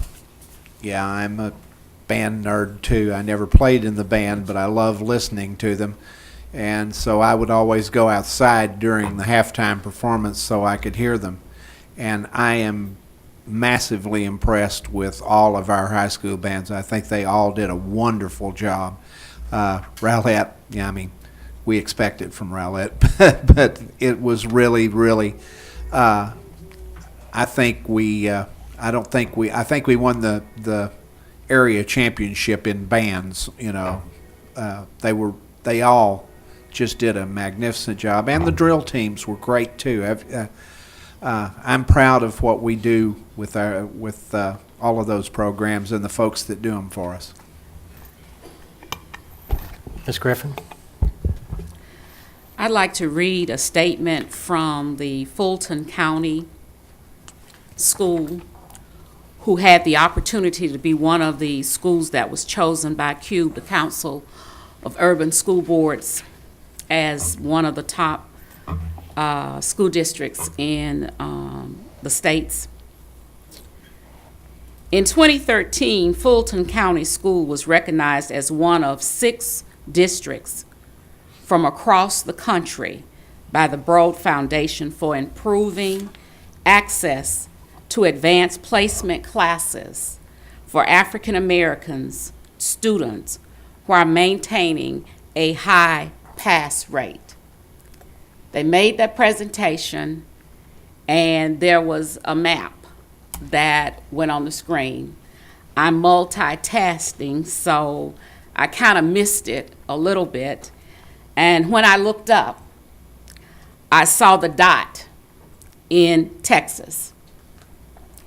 And the dot in Texas said Garland Independent School District. The others were San Diego, Jefferson County in Missouri, Cobb County in Georgia, Fulton County, of course, and then Orange County for public schools. So it's interesting to be involved in these task force. And then I don't know if we had received this information. If we had, I missed it. But it's very rewarding to sit and see your school highlighted on a national level. So we were in the presentation, and because I was like, I need your presentation. They said, well, look it up online. No, why don't you're through with the presentation. Give me your copy. And so, because I wanted to make sure I was not misstating, and there are some other reasons in here with the AP exams and the PACE. So we are being watched, and one day I keep hoping that we're going to win that Broad Foundation prize and award. Ms. Griffin, thank you very much for bringing that to our attention. Any other comments, trustees, for our trustee report? Seeing none, the next item is future agenda items. Any? Mr. Nag? Thank you, Mr. Lambert. Several months ago, I had some district patrons, some longtime former GISD employees who came to me with a suggestion to add a name to our technology center to honor an employee. And I'd like to put that on as a future agenda item with the caveat that I want to encourage anyone in the community, and you're watching us on TV, if there are suggestions for other names for the technology center to do a naming there, that you would send those to our board clerk, and so we could consider those at the same time. But I have this information, and I'm going to ask Jan to duplicate it for us and get it to us so we could put it on a future agenda. Thank you, Mr. Knack. Mr. Axe? Mr. Lambert, I had 2. One of them, I don't know whether we actually recorded the fact that I would like to see a report on the IB exams. We heard the AP exam. It's the next meeting. Is it? Good deal. The other one is I'd like to remind you that I would like to see, is it, Mr. Washington, is it DGBB? Is that the policy that I was wanting to amend? DGBA. DFBB. DFBB. Thank you. Yes. Which one is that? That's the one about the 10-day. Yeah, that's the, notice of non-renewal. That's one that we've seen for first. yes. All right. Trustees, any other agenda items? Okay. All right, then we will move into our consent agenda. And trustees, if, correct me if I'm wrong, but I think the board meeting minutes and the human resources report were not a part of the last package, but other than that, the other items on the consent agenda were in our package last time. Trustees, do you want any report with regard to the board minutes or the human resources report? If so, we'll have somebody speak on those topics. Otherwise, we'll just ask for action. So are you asking us to pull those two out and vote on the rest of the items as a consent? No, ma'am. I'm just asking whether or not there is a desire for a specific report as an information report for those items, since we already received an information report or the opportunity at the last one. For executive session. All right. Seeing no request, then let's start then by asking for an action item with regard to our consent agenda. Move to approve the consent agenda as items as printed in our agenda. Second. Okay, to be clear then, the action item is to approve the board meeting minutes, the human resources report, the tax refunds, new bids 1 through 3, and renewal bids 1 through 7. And that's moved and seconded. Is there any discussion with regard to the motion? Seeing none, I'll ask for a vote. All those in favor of approving those items on our consent agenda, please raise your hand. All right, the item passes 7-0. Next item on our agenda is action items in number 8. The first one is consider approval of budget transfers and amendments to the 2014-2015 adopted budgets.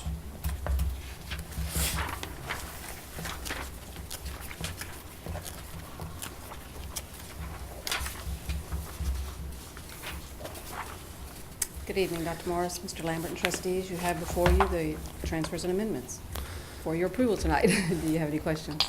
Thank you, Ms. Weldon. Any questions? All right, is there action? Make a motion that we approve the budget transfers and amendments for the 2014-2015 adopted budget as printed in our agenda. Second. It's been moved and seconded that the board adopt the budget transfers for 2014-15. Any discussion? Seeing none, we'll move to a vote. All those in favor, please raise your hand. All right, the budget transfers and amendments are approved, 7-0. Thank you, Ms. Weldon. Thank you, sir. All right, the next item on our action agenda is the Texas Accountability Intervention System Targeted Improvement Plans. Dr. Claycamp. Thank you. Good evening again. This is just a request for your approval of the plans, the improvement plans presented earlier this evening. Is there any questions, trustees? All right. Is there any action proposed? Move to approve the TAIS, Targeted Improvement Plans for the 2 schools in our district, which would be Pathfinder Academy and O'Banion. Second. It's been moved and seconded to adopt the targeted improvement plans. Any further discussion on the motion? Seeing none, we'll move to the vote. All those in favor, please raise your hand. All right, the plans are approved, 7-0. Thank you. Thank you, Dr. Claycamp.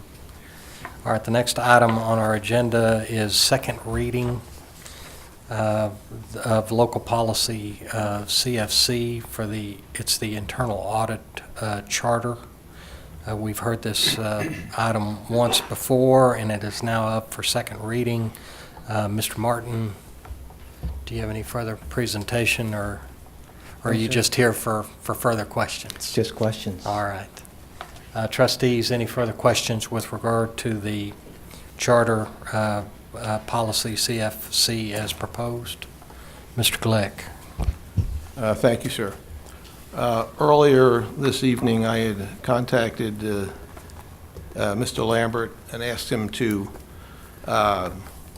postpone this item for one meeting. I felt there were some issues in here that could easily be resolved with some different wording. Over the years, I've had the privilege of working with state and federal organizations, drafting regulations. The problem I had with this particular document is what would happen if and when one trustee approached you with an item for audit, and if you decided to refuse. First of all, how would that be communicated? And how many trustees would it take before that item did get your attention and your work? So there was nothing in here that would say whether it was 1, 2, 3, a majority, and how that would be communicated. Then, again on reporting, where it says the superintendent may direct you, there was no indication of how that would be reported to the board. Then there was the general counsel may direct you, and there was no indication of how that would be directed to the board. Finally, you have an indication that you would indicate that if you felt you were not qualified to report to the board, but it never indicated if you felt you were qualified and if that would proceed. So we had no idea of what was going on. And finally, it was a question of how we know. See, because the thing that I talked to the board last year about is under the state law and on even our organization chart, you report directly to us, not to the superintendent, and not to general counsel. So there's one line, and it's on a chart. You could look on our website right now and see that line. So the question is, if that is the one line, how do we communicate with you to know what's going on, and how do you communicate back to us? And I thought it would be very easy to draft some wording to put into this language to make it clear to everybody, not just to the board members, not just the superintendent, not just the general counsel, that the people looking at our regulations per se and saying, this is how this works. Again, the issue of internal auditor has, for school districts, has become more and more of an interesting subject matter. We see what's happened in our neighboring district of Dallas at the legal council and the seminar that was put on for the top lawyers for the state. This was a single item that was discussed, and how difficult it is to draft these statutes and how difficult it is to establish the direct means of communication. So that was all I had asked for. My request was refused, so I'm sure this will be passing. I'll just vote against it at this point. I wrote down 5 comments, and if I can go ahead and address them, that'd be okay with you. Taking the last one first, as far as communication. My understanding from reading through this is that when I'm planning to do an audit, I get the authorization from the board. That protocol had to communicate. That's a good point, and it's something I have brought up with general counsel. How do I communicate with the board? And I'm waiting. I'd like that response too. I don't know if it necessarily has to be in here, but all I know to do is email all of you, or if you can give me a point of contact. But tell me how you want me to do it. I shouldn't go through general counsel, and I shouldn't go through Dr. Morrison, because state law says I'm to communicate directly with you. However you tell me to do it, and that's fine by me. Regarding a number of trustees, I previously worked at GAO. They had 535 trustees, congressmen, senators. Here I have 7. Each of you individually carries no weight. 4 of you carry all the weight, and I work with you, for you, and report directly to you. And before I go further, let me introduce your other 2 employees, if they could stand up. They're still here. Phyllis Williams and Donna Palpjohn. I inherited them when I came, and I'm lucky to have them. I appreciate it. Thank you. So any of you can contact me and say, consider this, and I would appreciate that. What I'm doing is putting together a risk assessment, and that's just, a fancy term for what are we going to look at. There's only us 3. I've got about 5 pages of stuff to look at, of which we'll look at maybe 4 or 5 things. So, yeah, I would appreciate your help and your comments, and I'm going to be sending it to all of you unless you tell me otherwise how to go about this. So where 4 of you say do something, that's what I'm going to do. Regarding general counsel giving me direction as to an audit or an investigation, specifically an investigation, this was my recommendation. And here's the reason for it. We not only do internal auditing, we do investigations, as it says in here, and as is provided with state law. Sometimes when an investigator investigates, you want to be working under an attorney so that your work product is protected. For example, someone comes up to a school, breaks a leg on the sidewalk, sues the school district, and general counsel and superintendent says, Steve, can you take a look at that? Because who else are you going to have to take a look at that? I mean, I'm your investigator. I go out there, there could be litigation involved. I take notes, I do interviews. I should be working for an attorney at that point. I can do that. I can cooperate with the superintendent, with the administration, and at the same time, I'm not going to be losing my independence.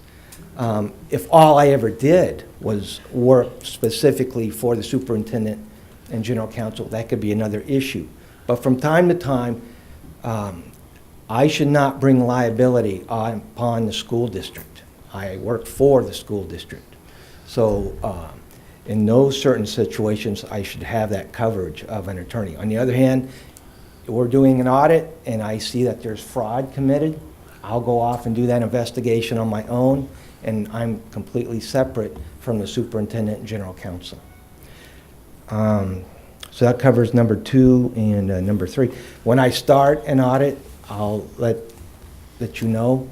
The second thing is all my investigations and audits per state law can be made public. We should make all the audits public, I believe.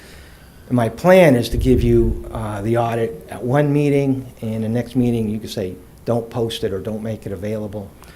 Investigations, they can be made available, but I'm not going to do it unless I have to, because that could contain names and so on. Audits don't contain names. So that's number 1, 2, and 3. And then number 4, I already mentioned what audits I do. I'm putting together a risk assessment, which is we have to decide what we're going to work on. There's 3 of us. I got about 50 things people have talked about. I think we can probably do 3, 4, or 5. So we need to get the most bang from the buck. What are you mostly interested in? I've talked to our outside counsel. Because we use GAGA standards, generally accepted government auditing standards, and so does our outside auditors. I can augment their work, maybe save the district some money, maybe make a better product for them, but they can rely upon the work that we'll be doing here. That's my answers to all 5. Thank you for answering my questions. I think I'm in agreement in the procedures you're going to follow. I just would have liked some of that to be in here. I understand. Personally, first of all, with regard to Mr. Glick's comment about his request to pull the items, it is my sense that the board wants to move forward with this policy. If the board doesn't want to, then obviously that's something that's why we're discussing it here. But I would say that from my perspective, with regard to specificity on communication, that we do not want to have a policy that is too inflexible with regard to how we're going to communicate. We also, in my opinion, the policy clearly states that the board shall direct what will be audited by as a whole. The board acting as a whole will make the decision and direct the director of our internal audit. And again, it doesn't need to be more specific. Policies throughout the school districts in the state were looked at in terms of drafting this particular policy. But again, that's my opinion, and I'd like to hear comments from the other trustees. Mr. Axe? I'd like to ask a question. If I interpret your response appropriately, you would like some direction as to how you would report to us? Is that what Yes, you? sir. Yes, okay. I thought that's what, to me, that, obviously, I am not an expert on anything like this type of thing, but it sounds to me as though we could use a little wordsmithing to allow Mr. Martin to have a better directive in how to report. Mr. Glick, Mr. Axe, I think you guys make some good points. When this policy was drafted, we worked together, several drafts, went back and forth, did a comprehensive look at what the internal audit policies are for other districts throughout the state. What we have here is sort of a hybrid, but it's probably one of the most specific policies, if not the most specific in the state. Now, I say that because I do feel like a lot of the information we discussed as far as individual board members approaching the internal auditor are addressed in here, and the board as a whole, and the only way, you guys know, the only way we can act as a whole is in a duly posted meeting where you vote and have a quorum vote, can direct him to do things. We've also talked about individual trustees coming to him with concerns or going to the superintendent and using that conduit. But what I would say is, Mr. Axe and Mr. Glick, if we're looking for more specificity into how we're going to go about using the internal auditor as the board, that may be something that we want to address in some sort of administrative regulation as to how the internal auditor reports to you. I know we talked about the onset of an internal audit, the one internal audit that we've sent to you. The only reason that I sent that to you, and I sent it to you on October 15th, was because Steve sent it to me and said, how do I get this to the board? And I sent it to everybody and copied him. But those are things that I'm not sure that we as a board, I think Mr. Lambert hit it on the head, that we don't want to be so very specific in our board policy, because what happens if we decide that Steve wants to communicate with you via email, and then you go, well, this isn't working well because we're concerned about Open Meeting Act violations or et cetera. We may want some flexibility as we're setting up this, because this is brand new. And Mr. Glick, you are right, it's relatively new throughout the state. Again, we serve at all three of us, we serve at your discretion. So we're happy to make those changes. I'm just suggesting that maybe we want to address those in as he's crafting his audit plan and his regulations as to how he's going to report to you guys. This is the beginning for how we are starting with this process. Please keep in mind. Ms. Griffin. Yes, he did ask to know how we want him to communicate with us. That was the note that I took. What I'm confused about, and I think Mr. Graham just said something, is that if we, I can't think of a suggestion, but if we had a suggestion and we wanted Mr. Martin to move forward, we would put that on as a action item and then let all of the board members vote as to whether or not we want him to proceed with that audit. Is that what I heard, or did I miss that? So that's not what this policy is drafted to say. What this policy says is individual members can go to Mr. Martin and say, we have these concerns. What are your thoughts? And y'all can have that conversation. It allows for that two-way conversation. Now, if Mr. Martin was to say, I don't have the resources to do that for whatever reason, or I'm not comfortable doing that, and at that point in time, if it's at that point in time, you may say, Mr. Board President, this is something I'd like to discuss, and we need to take board action in order for the internal auditor to work on this. But again, the way this policy is drafted, you have the freedom as individual trustees to make your concerns known to Mr. Martin. Again, it's his it's his department, and so he's going to have some discretion as far as how to use his resources. One of the things that's discussed in here is that the board shall approve the audit plan. Now, again, we're very early in this stage, and you guys have not ever seen an audit plan because we don't have this department. But that's one of the things that Mr. Martin's going to propose to you and that you're going to vote on. And it's going to have hey, we're looking at this item, this item, this item. Am I correct about that? Correct. But see, again, is that okay? Go ahead. Yeah. That's part of the problem I had when I first read this. So I have an item I would like to address with you. I think it's important, and I will suggest it at some point. And the question is, how do I know what you decide to do on it if you don't decide on the spot while we're meeting personally?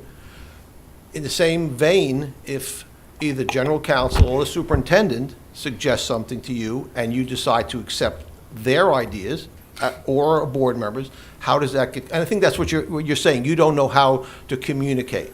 And that's a quandary we're in. I think Ms. Griffin said, do we have to put it on the agenda? I don't think we want to put it on the agenda at this point. All I'm trying to figure out is the methodology that this will work. Now, Ms. Graham, you suggested some regs in the future. Give us an outline how that might work, if you could. Well, and how that would work is, as Mr. Martin's creating his department, he would have in his regulations, it would say individual board member addresses Director of Internal Audit with an issue. If we decide to move forward, if the Internal Audit Department decides to move forward, he will notify superintendent and board president, or superintendent and board as a whole with an email.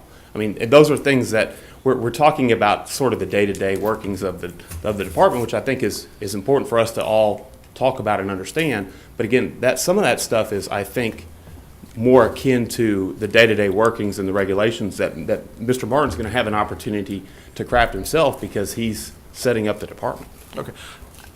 Go ahead, I'm sorry. I want to thank you, Mr. Graham, for clarifying, because the wording that the way I interpreted this wording, and I'm going to quote from the policy, audit selection shall be based on the Director of Internal Audit's professional judgment, augmented by the direction of the board acting as a whole. And I actually had the same interpretation as Ms. Griffin did, which is I interpreted the direction of the board as being a formal action by the board. But I think what I'm here, if I'm understanding what you're both saying correctly, it may be that the direction of the board is the approval of the work plan that's going to be presented by the auditor. That's generally the way it works, then you can add to it or subtract from it. During that one part, the one part regarding the internal auditor saying, well, I just can't do this, I have to have the final say. If there's an audit proposed that I lack the capability to do, either by expertise or by number of personnel, I got to step back pursuant to GAGAS, generally accepted government auditing standards. If it's beyond me, I can't do it. So if it's like maybe something to do with the bond, actuarially or something, if there's something, I just say, I don't know anything about this. I got to tell you, but I'll give you the reason. I just won't say, I'm not going to do it. I'll say, for this reason, or I'll say, we've got 6 months of audits and you want this in the next 3 months. So I'll have to tell you, I don't have the manpower or women power in this case. So can you help us understand when the work plan comes, is it quarterly? Is it a plan for a year? Well, what are you thinking about? I'm thinking about a year out. And it's kind of like, an aircraft carrier. We got 3 people. These audits take a couple months each. And I'm planning upon looking at some big things. I've talked to the outside auditors, something that would tie in with their audit. And so the things I'm looking at are going to be rather complicated and lengthy to do. We've done a lot of campus audits in years past, but it's time to get beyond that and look at some things that could affect the district from other than publicity. Publicity is important, don't get me wrong, but we're still going to do audits, campus activity audits, and let others know we do one campus activity audit and show everybody what we find. That's a lot better than doing one campus activity audit and only showing that one principal. So, it's better to show it, But the point is to move on past that, maybe do some work on the bond, should we get it, which I hope we do. Not the whole bond, but pieces of it, things that we can manage. Mr. Glick, hold on. Dr. Castaneda, were you done with your questions? I think Mr. Luna had a question as well. I initially didn't have any problem with this, and maybe it's because I'm married to an auditor, but I'm a little uneasy because I don't think you know exactly what this says yet. And I don't mean any disrespect by that at all, but you don't seem to have the confidence of exactly what this says and what we want you to do. I would like to think about it and let you study it. I mean, I don't know. Again, initially, I didn't have any trouble with it, but I'm just a little bit uneasy because you're asking some questions. Well, the questions I asked, I meant to ask when I came tonight because it's not addressed in here. And that is the main question, how do you want me to communicate with you? And I think what Justin had was a good idea, was to put it in the regs because then you can easily change it. But I'm familiar with this. I mean, I worked it over. I wrote the first draft, and then Justin went with it and wrote it. So I'm very familiar with this, and I feel comfortable with it. It gives us two things that we need. The first is independence. We work for the board. And the second major thing it gives us is access to records and assets to look at. I can go look at everything the district owns, and I can look at all the records, including those with IT. So I'm very familiar with this, but at the same time, I need to ask, and I'm glad I brought it up, how do you want me to communicate? Put it in the regulations, and I'm good to go. And these are obviously very good things that we're going to need to consider in our process. And trustees, if you don't want to take action on this, then that's fine. But I think what we're going to find is the best approach whenever it comes back to you, if we postpone it, is again not to put that kind of specificity in this policy, but to do it rather in our audit operating regulations. So, but Mr. Axe. My concern was if Mr. Martin had felt that he had enough to work with here and enough of his, that he didn't have to improvise on this, but that he had been given an appropriate amount of direction in it. And if he's comfortable with putting it in the regulations rather than putting it in policy, I don't have a problem with that as long as he doesn't have a problem with it. That's my concern. Thank you for bringing that up. I have no problem with it. I think regulations is the place to put it. Mr. Click? Yeah. Back to Mr. Graham, since you were the one who suggested regulations per se. Give me an idea of what that would look like, since I'm not sure. I know the term regulations. Do we have anything similar to that now that you'd say this is where to look? So somebody, an outsider, saying, well, where would I look to find those? Well, what we've actually done, when we looked at creating this policy, we got the first draft from Steve and his department. And then we went and pulled the CFC locals from 20, 40 other districts, however many we could find, and reviewed them all. But we also pulled their audit manuals. So the audit manual, which governs the day-to-day procedures of the audit department, is a regulation. And that governs his day-to-day, which will govern his communication with the board and how he goes about doing those sort of things. And those are included in the manuals for all of these districts, which he'll have an opportunity, because we pulled them all, he'll have an opportunity to review those as he's drafting the manuals for his department. And when might we see that manual? I can't speak for I understand.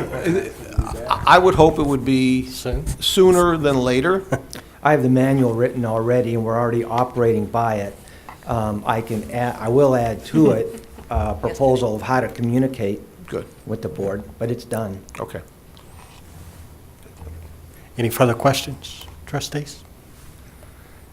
All right. If there are no further questions, is there a proposed action with regard to approval of local policy CFC?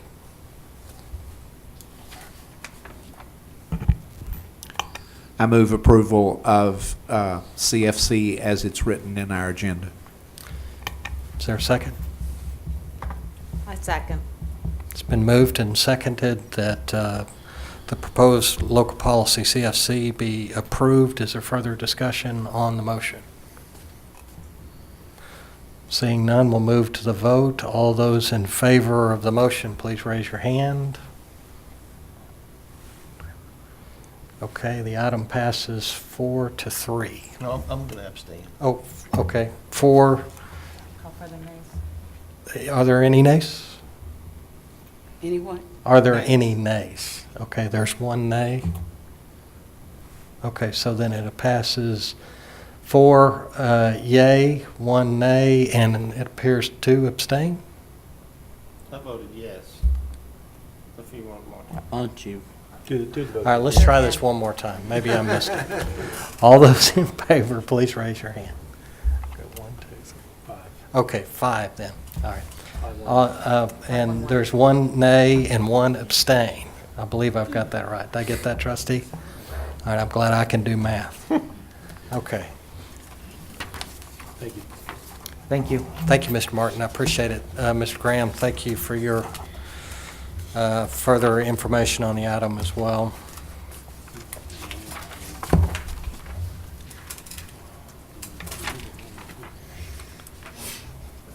All right. The next item on the agenda is the superintendent's report, which includes only the tax report. Trustees, is there any question about that information item? All right, seeing none, you've got a report in front of you. We will now move into executive session. It is 8:06 p.m., and we'll move into executive session for the items that are listed on our agenda.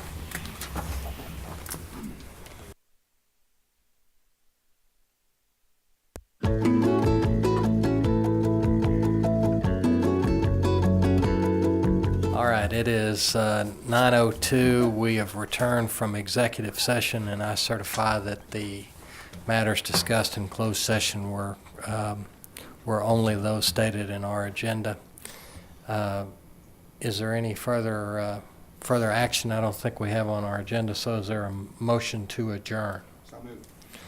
Motion and seconded. Okay, we're having a vote tonight. All those in favor of adjourning, please raise your hand. Count my hand twice. All right. Up. Let's do a Are check you, now. are you voting no, Mr. Nag, or are you abstaining, or what are you doing? I just wanted it to be 6-1. All right. We're adjourned.